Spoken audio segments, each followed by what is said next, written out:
اب کے current situation یہ ہے کہ لوگوں سے یہ بار بار ریکویسٹ کر رہا ہے کہ مجھے میری جان کا خطرہ ہے، مجھے میرا گھر دیا جائے، مجھے حفاظت دی جائے، سیکیورٹی دی جائے، اور کبھی سڑکوں پر سوئے ہوئی تصویریں آ جاتی ہیں۔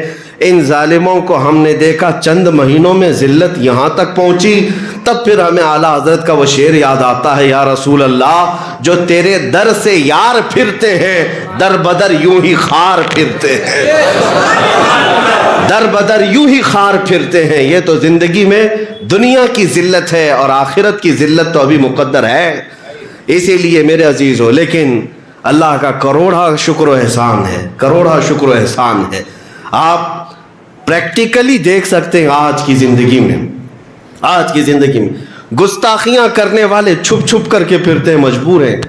حضور کی شان میں گستاخی کر بھی رہے اور ڈر بھی رہے، جان کا بھی خوف ہے، اور چھوٹے چھوٹے بچوں سے بھی ڈر جاتے ہیں، نہ جانے کتنے باڈی گارڈ لگانے پڑتے ہیں، کھل کر کے ماحول میں آ نہیں سکتے، راتوں کی نیند خراب۔ گستاخی کیا کیوں؟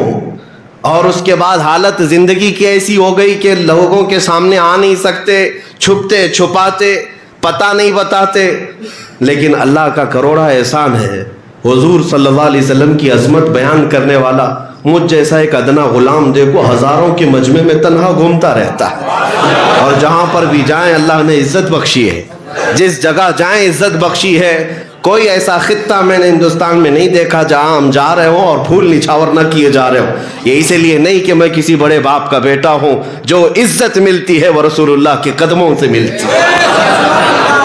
ان کی بات کرو اور ہر دل پہ راج کرو۔ حضور اکرم صلی اللہ تعالیٰ علیہ وسلم کی عظمت کی بات کرو، پھر دیکھو اللہ تعالیٰ کس قدر بلندیوں پر پہنچاتا ہے۔ چند مہینوں میں بہت کچھ بدل گیا، بہت کچھ بدل گیا۔ میں بھی اپنی زندگی میں بدلاؤ دیکھا، اس لیے کہ تمہارے پاس اس سے قبل بھی میں آیا۔ اس مسجد کی شاید اوپننگ تھی، اس وقت بھی میں آیا، شاید یہاں لوگ پہچانتے بھی نہ ہوں گے۔ اور آج یہ حال ہے کہ ہر کوئی انتظار میں بیٹھا ہوا ہے۔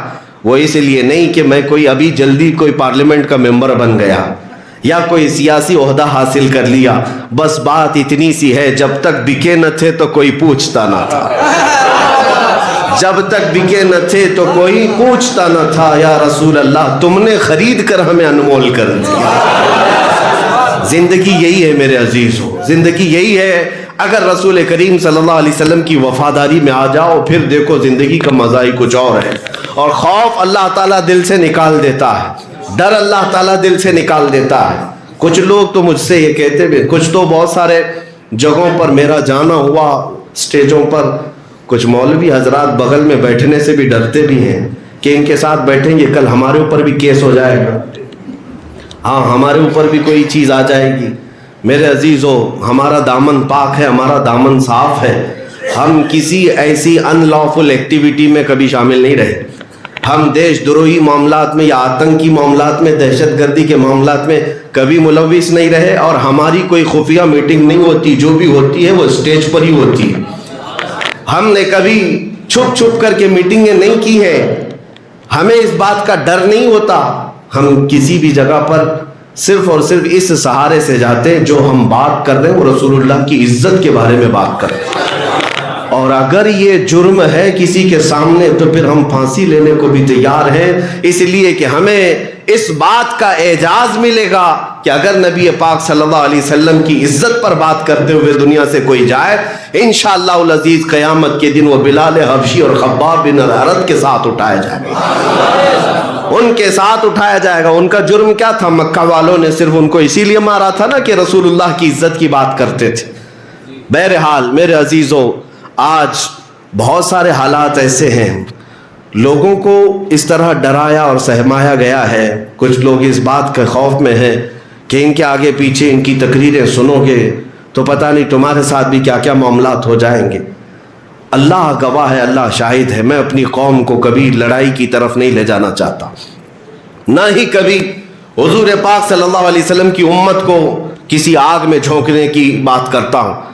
آگ میں جانے کی بات آئے تو میں تنہا اعلان کرتا ہوں، پوری امت کے لیے نہیں کہ ہر نوجوان آ جائے مقابلہ کرے، میں نے کبھی یہ اعلان نہیں کیا۔ میں چاہتا ہوں امن رہے، سکون رہے، لیکن اس کا مطلب یہ نہیں ہے میرے عزیزوں کہ بزدل بن کر کے گھروں میں بیٹھا رہے ہیں.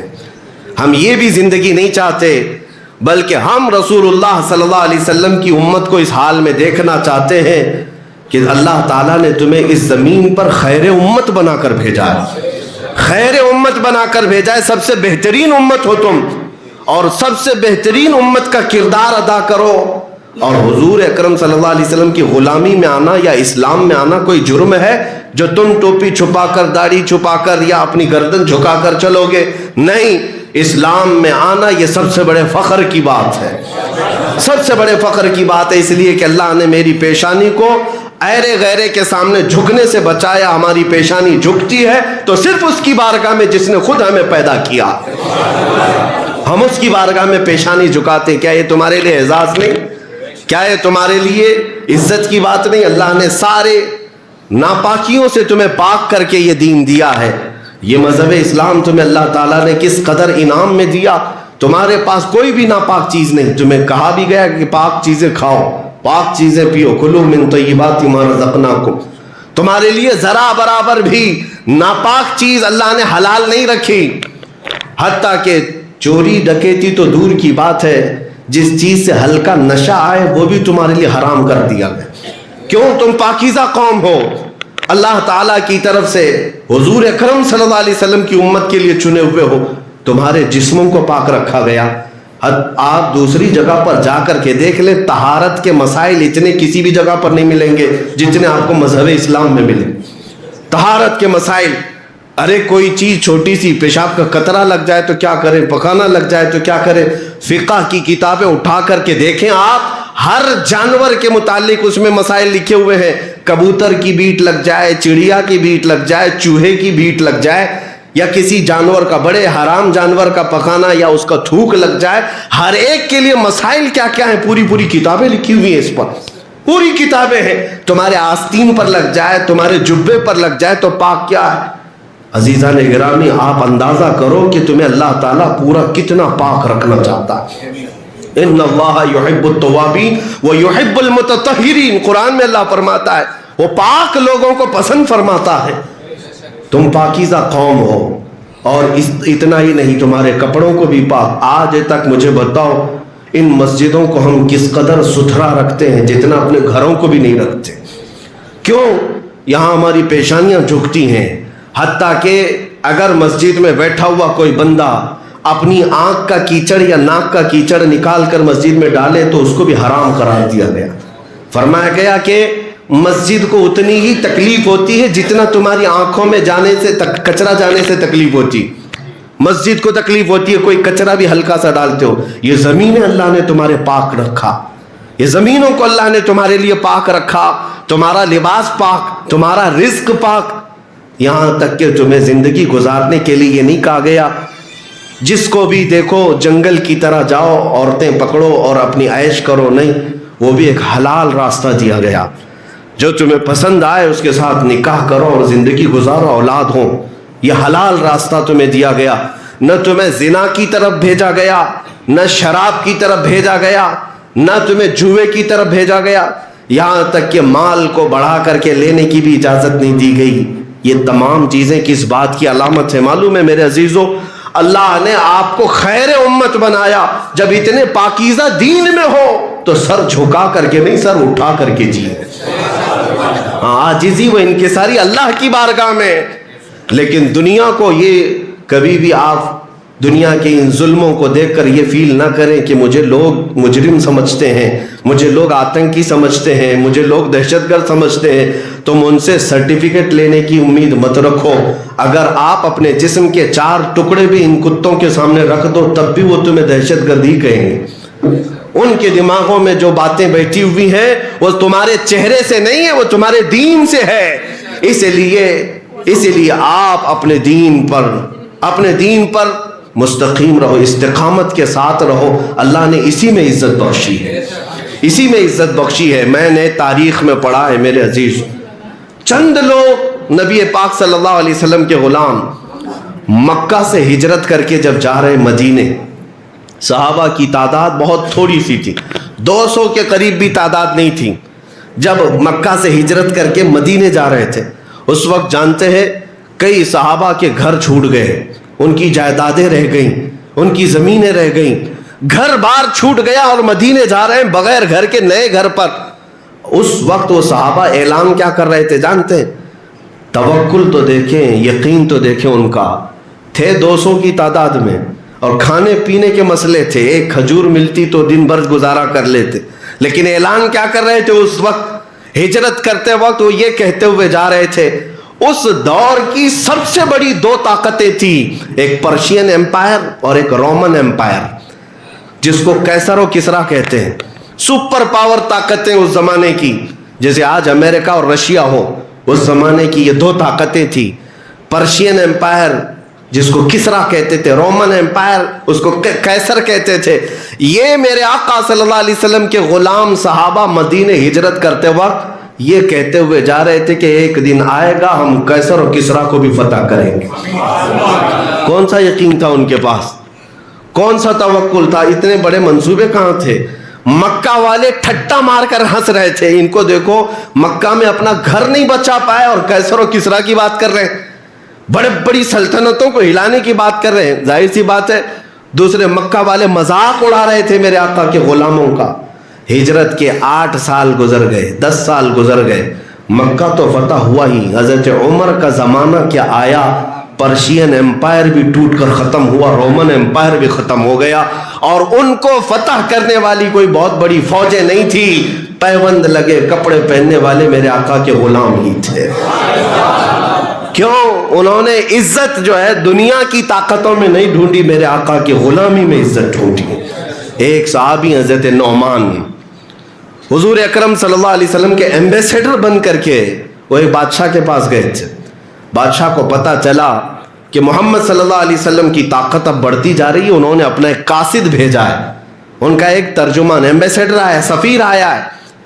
تو ان کی عزت میں، اس صحابی کی عزت میں اس بادشاہ نے ریشم کا کارپیٹ بچھایا، ریشم کا کارپیٹ، اور ایک سونے کی کلائی کی ہوئی کرسی لگائی کہ ہم بہت عزت دیں گے ان کو، عرب سے جو قاصد آ رہا ہے، جو سفیر آ رہا ہے۔ جب حضرت نعمان وہ صحابی آئے، ان کے ہاتھ میں تلوار تھی، سادے کپڑے پہنے ہوئے آئے، اور بادشاہ کے محل میں جیسی آئے دیکھا کارپیٹ بچھا ہوا ہے اور قالین ہے وہ ریشم کا۔ پوچھا یہ کیا ہے؟ کہا ریشم کا قالین آپ کے اعزاز میں۔